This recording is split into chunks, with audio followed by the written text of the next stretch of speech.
it was so great that Dr. Rytter said, I'm coming to Toronto and we're doing some new research on vision symptoms after concussion. I said, oh, great. We want to hear all about it.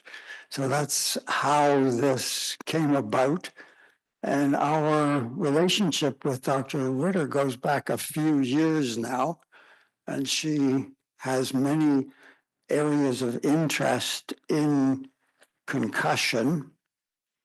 And in fact, she is a clinical associate professor of neuropsychology in the Department of Neurology and at the University Hospital in Copenhagen. Also a member of the Department of Psychology and head of the Danish Concussion Center. So welcome to the Canadian Concussion Center.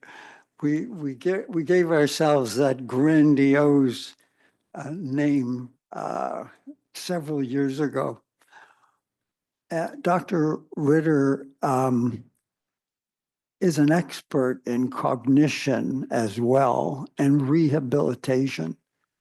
And she's involved in both academic and clinical activities, collaborates with the Danish health and social sector authorities on developing the field of brain injury rehabilitation, including stroke and traumatic brain injury. And we first became aware of her work in the field of return to work. And she's written some really important papers on return to work. And that was our initial collaboration, you might say, in getting our project off the ground, because she had already done quite a bit of work. And now the same, we interact at this level on vision.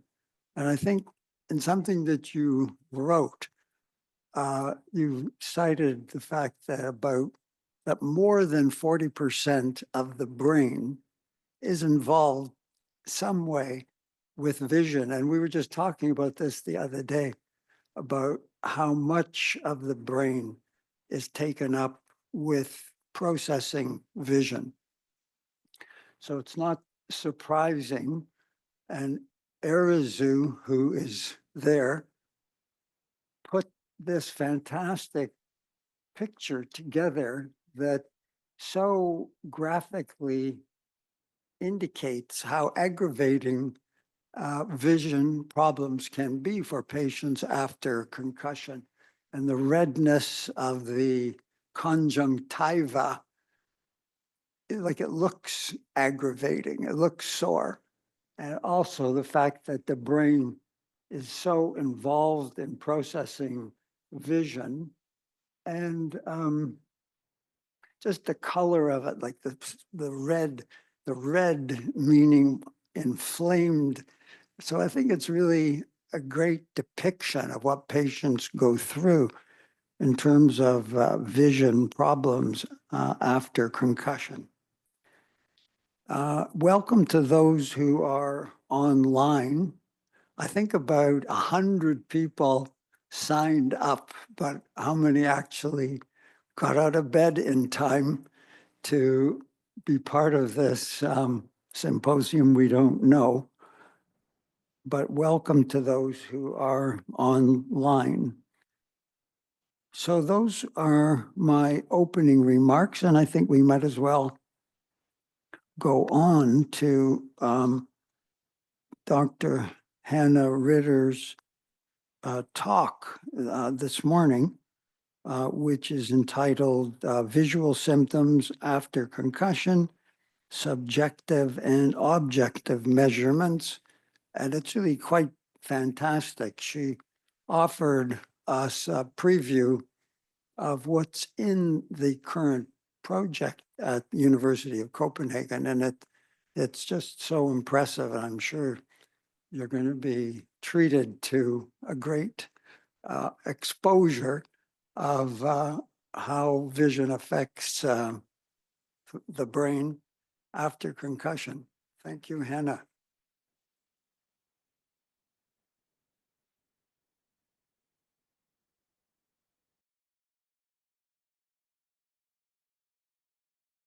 Well, thank you, Charles. Thank you for your words. Too kind of you and too grandiose. But indeed, I wanted to share with you some of our work. So let's see. I come from Copenhagen. That is part of Scandinavia, Northern Europe, as you see. And I'm sure that you know of the Little Mermaid here. That's sort of a sign of Copenhagen. You may also know of the Vikings from the good old days or bad old days. Later on, we have switched much more to cycling, as you see, which is really good for concussion research, as people that are cycling are at a higher risk of sustaining a concussion. And I'm sure that probably the most famous part of Denmark is about the Lego brick. It is the home of the Lego brick. So that's the country that I come from, a really small country. Later on, you may notice that we are very good at creating cozy time, and we are consistently being rated as the most happier people in the world. And these two books are actually trying to sell the secret. How do we do it? But we can talk about that later on.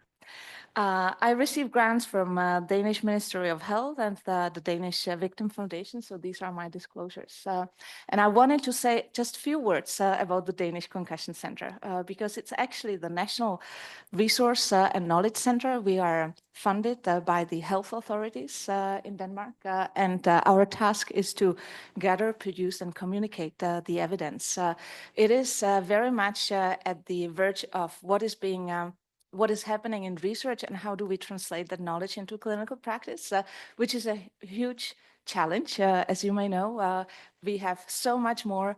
I'm sort of continuously struck by the fact that we have so much knowledge within the research field and how little of that is actually being used in clinical practice. We arrange, we have a lot of educational activities, arrange conferences, seminars, webinars, etc. We write knowledge disseminating articles. We also have an evidence-based website, and then we do scientific studies and produce clinical guidelines. Of the clinical guidelines, you may have noticed this one that's been published in 2021 in JAMA Network Open, and it is basically evaluation of the non-pharmacological interventions. We have used the GRADE methodology to evaluate that. So that's sort of like the highest standard when you are creating clinical guidelines. And in that guideline, now we have actually already included the field of vision therapy. We had to state that there was insufficient evidence to create an evidence-based recommendation. The recommendations that are there are based on consensus, and that's where we stand. I have a lot of stories about the field of vision therapy and how it is perceived out there. And that's also something we can discuss later on. But let me proceed to the talk. So I'll just briefly mention the background so that we have like the common ground to stand on, and then we will move on into the area of vision and concussion. And I'll tell you about this visual concussion project, what we aim for. And I have some results with me today, and we are still doing the analysis. It is very much sort of off the table, like we are still working on it. None of that is published. And obviously, if there are any questions later on. Now, concussion, as you I'm sure know, is it's the most frequent type of traumatic brain injury. Up to 90% of all traumatic brain injury cases are mild, and normally we would think that it is it is an injury that everybody recovers from, or at least the vast majority. However, we have, and these are the studies that Charles mentioned in the beginning, the studies looking at long-term social consequences of a single concussion impact, a single concussion diagnosis at population level, where we have seen a very clear signal that people who have been diagnosed ones with concussion will have reduced work capacity both at 5 years and even 10 years. Our latest study from 2024 documents a signal also 10 years post-injury. And in that study, we have compared concussion to more serious traumatic brain injury, such as injury that has caused a fracture of the skull, or where we see a definite lesion on the brain scan, and still there is a signal of the concussion event. We also see in these studies that people with concussion do not perform as well educationally. They do not achieve. They have a lower chances of achieving a high school degree or university degree. And when we look at how you manage in your work life, they don't have as great career advancement. And lately, we have also seen that people with concussion are actually at higher risk of getting divorced. So that's also in that 2024 study. Actually, they had the highest risk of divorce of all severity TBI group. So concussion, we all know, it is an acute brain function affecting event. It is caused by an impact, a blunt impact to the head or neck or the body where the mechanical energy transmits to the brain. And there's really a lot of great work about that being done here in your country and in the American continent. It occurs in many contexts, goes across social classes, and there are several mechanisms.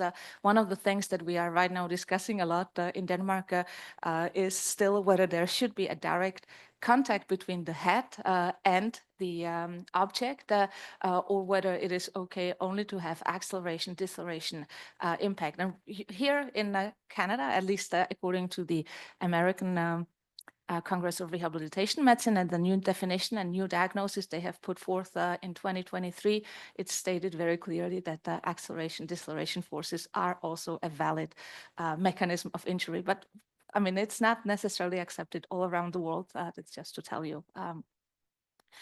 We expect a spontaneous recovery in 2 to 3 weeks. That's probably slightly on the low side. These numbers are based on on concussion in sport populations.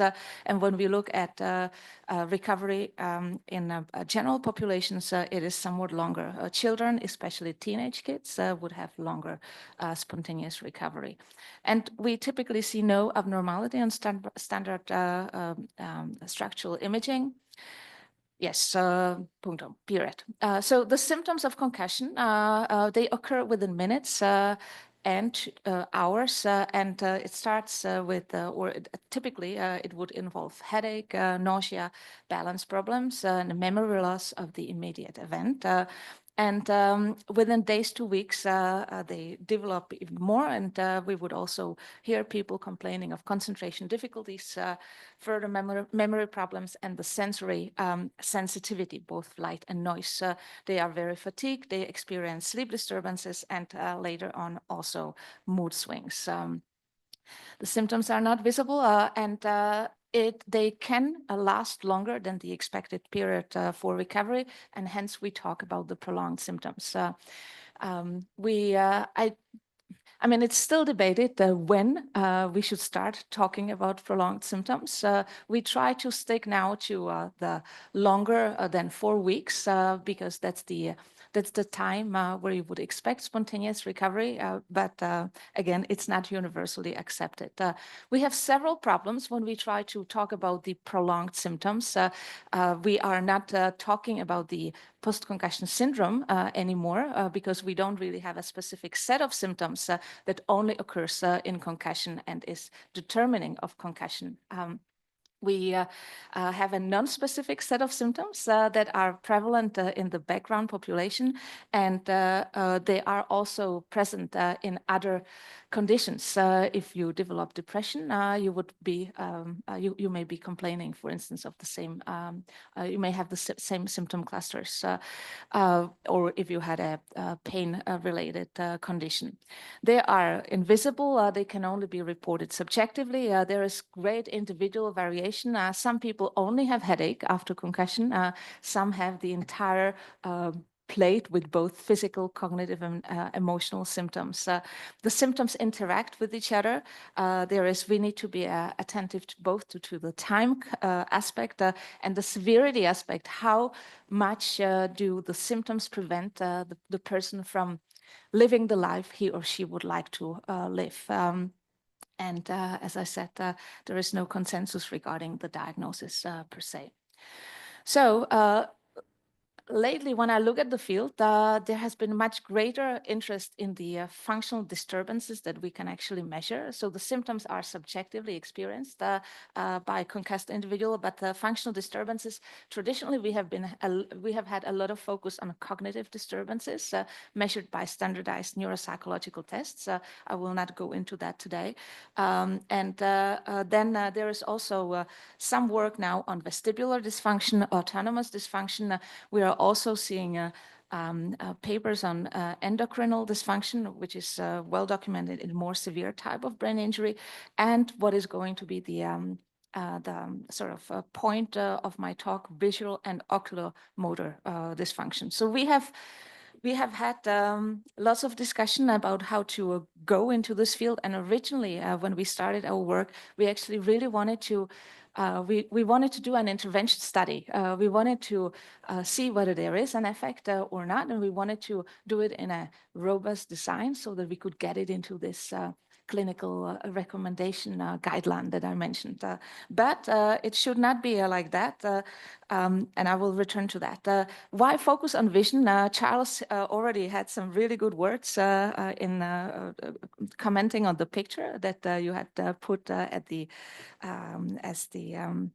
on the poster regarding this mini symposium. But I really want us to remind of the fact that it is not sufficient to focus on the eyes that are the gateway for the sensory input, and I like this. I like this parallel to the camera. If we take a picture with the camera, we don't really know what's on the picture until we get it developed. That is, at least in the good old days, right? I don't, but we could also say whatever processing is being done, we wouldn't know unless that processing takes place. And the same is the matter for the visual input. And of course, as you mentioned, Charles, it is up to 40% of our entire brain capacity that goes into processing the visual input, because we humans are very visual. That's our strongest sense, strongest modality. But when it comes to the eyes, just managing and controlling eye movements is with respect to neural pathways, an extremely complex issue. Several brain areas are affected. If we have a disturbance, it can be both at the level of brainstem, at the level of cerebellum, which appears to be a very important component. The white matter tracks from the cerebellum and then through the subcortical and eventually cortical pathways. So the prevalence of vision disturbances in people with concussion is not insignificant. It's not that when we look at prevalence of headache after concussion, that's much higher, right? But vision disturbances are definitely also quite prevalent. We see vergence dysfunction, that is the ability to move the eyes inwards to focus on an object. And that we see in about close to 40% of concussed individuals. Now, vergence dysfunction is also present in the background population, but the numbers would be about 5–7%, so much more prevalent in the concussed population. The same goes for the accommodative dysfunction, also present in about 40% of people with concussion. And then we also see that there are impairments related to our saccades, ability to follow an object, the so-called smooth pursuit, even impaired stereopsis, that is the depth vision. When it comes to whether your vision acuity is affected, that's not really the point. That's not really the issue, and that's also what we see in our data. Now, when should we look at the eyes? It is, and when should we look at vision? Well, we should do it early. Actually, there is now through the ACRM 2023 definition and diagnosis of concussion, there is a proposal that we should do it as part of the diagnostic process. It's one of the ways how we can actually support the diagnosis. It is still very clinical, but if people show up at the doctor's family doctor or at emergency department within 72 hours post-concussion, the diagnosis should be made on the basis of combination of subjective symptoms the patient experience and then some clinical testing of which vestibular oculomotor screening is one of the suggested ways to go. So there, the physician would actually look at smooth pursuit, which is, as I said, the ability to follow an object. So, for instance, following a finger that is moving either horizontally or vertically, the saccades, these jump movements of our eyes, looking also at convergence points, that is at how far away from the eyes will my eyes converge on the object so that I create a sharp image. Looking at the vestibular oculomotor reflex, which is a reflex that allows us to stay fixed visually on an object despite head movements. And lastly, the visual motion sensitivity, which is looking at our ability to tolerate motion in periphery, which we also know is actually a problem in our concussed patients. And later on, let's say after the 4 weeks, if you send if the patient, I don't know if they are sent here in Canada, but in Denmark, the patient has to figure out him or herself whether to go to an optometrist or not. But if you would go to an optometrist, the optometrist would perform obviously more profound testing. It is likely to be a personalized content, and the clinician will sort of we'll look at the entire picture and say this is what we are going to measure, but typically it involves accommodation, vergence, saccades, smooth pursuits, as I said, stereopsis, but also motility, light sensitivity, and evaluation of visual field and visual acuity. So much for the background. What is the state of the art in the field? I mean, there's definitely not many studies. There are some studies, and I personally think that the field of vision in concussion will grow. There is so much new things happening, but we do lack good studies, both with respect to the characterization of visual disturbances and also how to treat these persons and whether it works or not, whatever visual treatments they get. And we also do not have relevant tools to work with it, and that is going to be one of the aim of our study. So we would really like to know much more about what is the prevalence of visual disturbances, what disturbances are being present. Mainly, now I have pinpointed the convergence insufficiency, but that's not the only thing that is happening in these patients. Which measurements should we go for? Can we suggest measurements that can actually screen for the visual dysfunction early in the course of post-concussion symptoms and help us to decide which patients should go for the comprehensive visual evaluation and which should not? We also need to figure out a lot of questions about a lot of issues about the vision training, for whom, at what point in time, when in the if the patient is suffering more than one symptom, as it's always, as is not always, but as many times the issue, how should the vision therapy be sort of combined with all the other therapies that a patient is going through, etc., and what works for whom.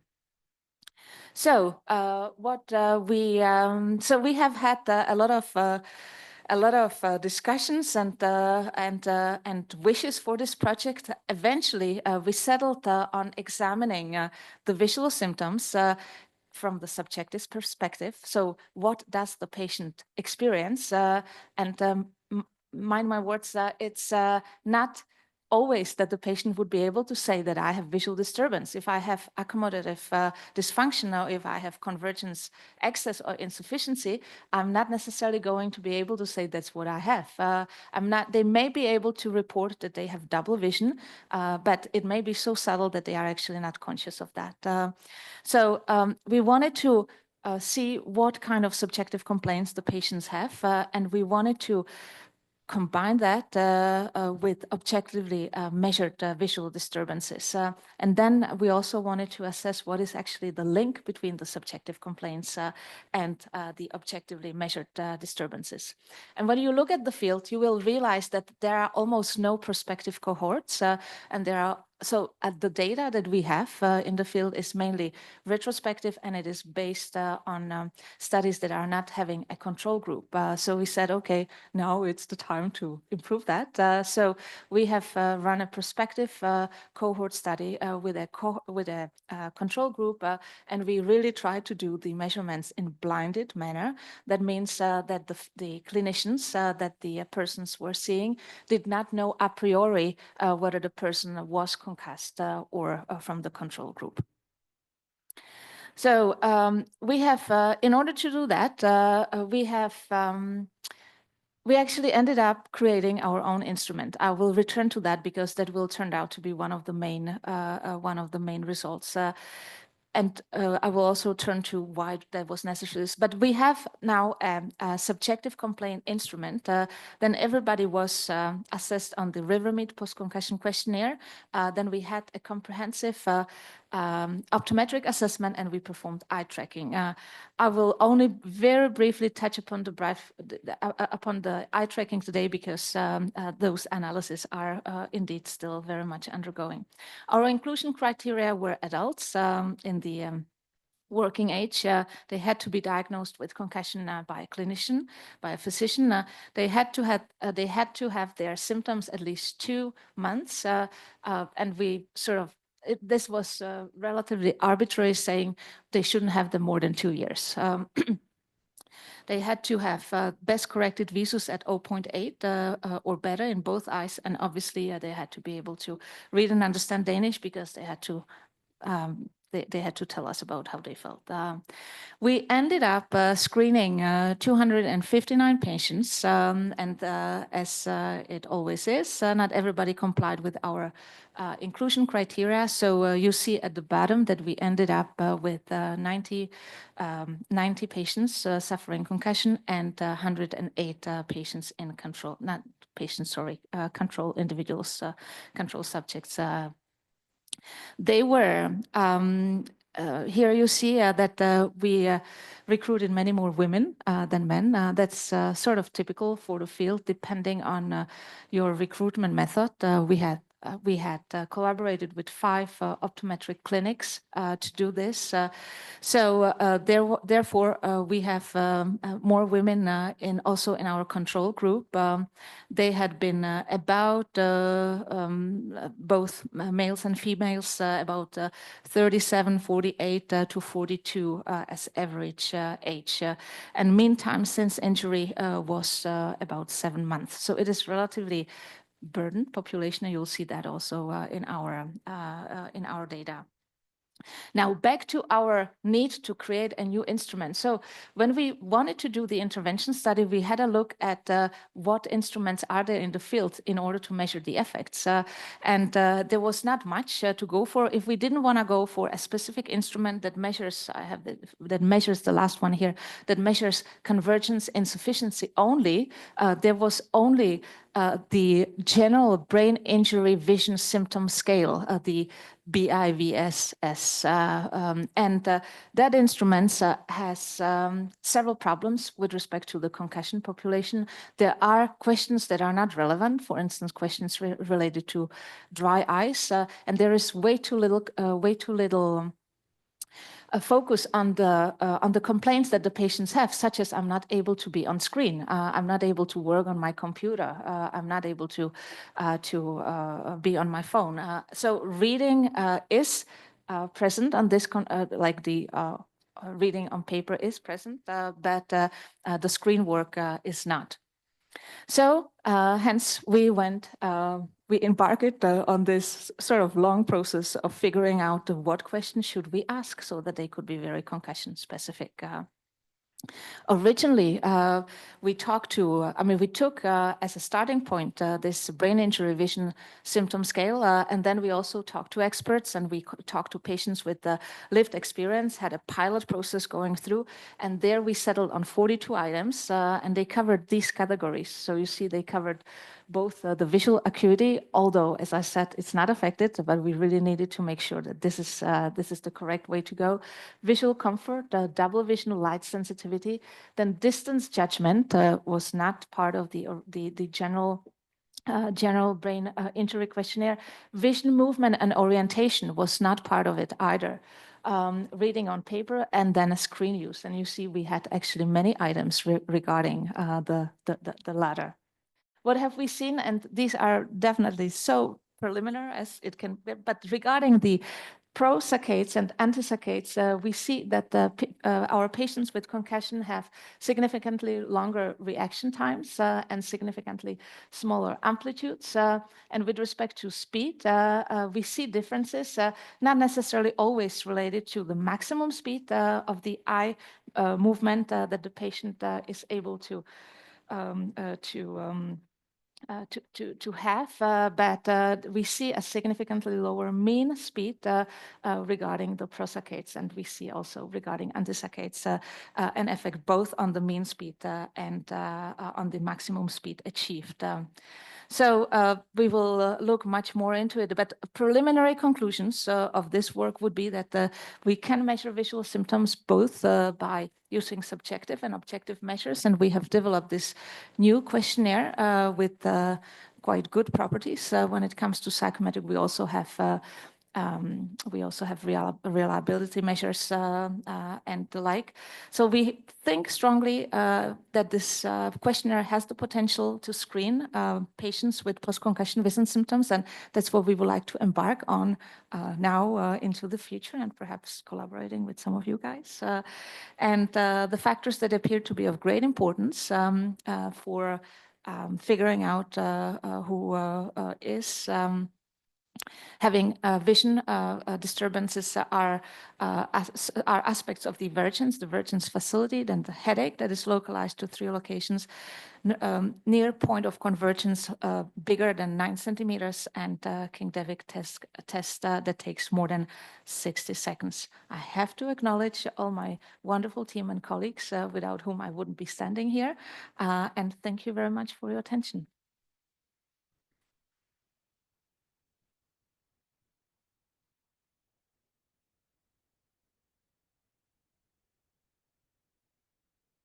Thank you very much. Oh, please stay right here because we're going to open it up for questions. Thank you for that, Dr. Rytter. It was a great presentation and actually really echoes what I see clinically in these patients. I'm an optometrist as well who works in this space. When you looked at are you looking at the refractive error differences in this study? So changes in prescription are you looking at how much your prescriptions are changing or how that's being evaluated in your sample? I'm just curious. The prescription regarding. So the changes in prescription from pre-concussion to post, you said you had them assessed and there were changes, but we have not seen them before concussion. We only, yes. Okay. Yes. So no, we only got to measure on them when they actually approached the optometric clinic, and that's obviously a limitation in the work. We don't have their data pre-concussion. Okay. Thank you. Dr. Ansari. Great presentation. I'm glad that finally the eye findings are getting attention in concussion. A question I had was for saccades. Did you measure any other characteristics of the saccades in your study? Yes, we have measured a bunch of things with respect to saccades. I will not be able to give you a detailed account on that right now, but these we have had about 10 different measurements of the that we performed on the eye tracker. It was about 45 minutes evaluation in the eye tracker, and I would be more than willing to share it with you afterwards. But I'm not, I can't give it to you on the top of my head. That's great. That's great. Yeah, because I did my training with Wait. Charles and Carmela here. Yeah. And we did work on self-paced saccades. So I was wondering, did you have any data with regards to self-paced saccade frequency and inaccuracy? Yes, we should have all the data. It's just that I mean, when I basically put up the presentation yesterday, the day before yesterday, and the eye tracking data are not analyzed into details yet. So this is why I don't have it with me. Maybe another time. Carmela Tartaglia. Thank you for a great talk. I always find it very interesting when people put up that headache actually predicts. And I know, vision and headache becomes very interrelated because sometimes I think the best group to compare the concussion patients are headache patients. Because if you talk to headache patients, they also tell you that they have vision changes and, they also don't take major decisions when they're having a headache because they know that. So I was just wondering, the control group, are people just showing up to their optometrist? No, thank you very much. It's a very good question. And to say the least, the headache was a question that we were also debating a lot. We have one question in the questionnaire that is about headache. And originally we took it out because of these issues that, how specific is it to vision problems? In the very end, it has become part of the model, and we can discuss that in more details later. But regarding the control group was gathered. The control group was age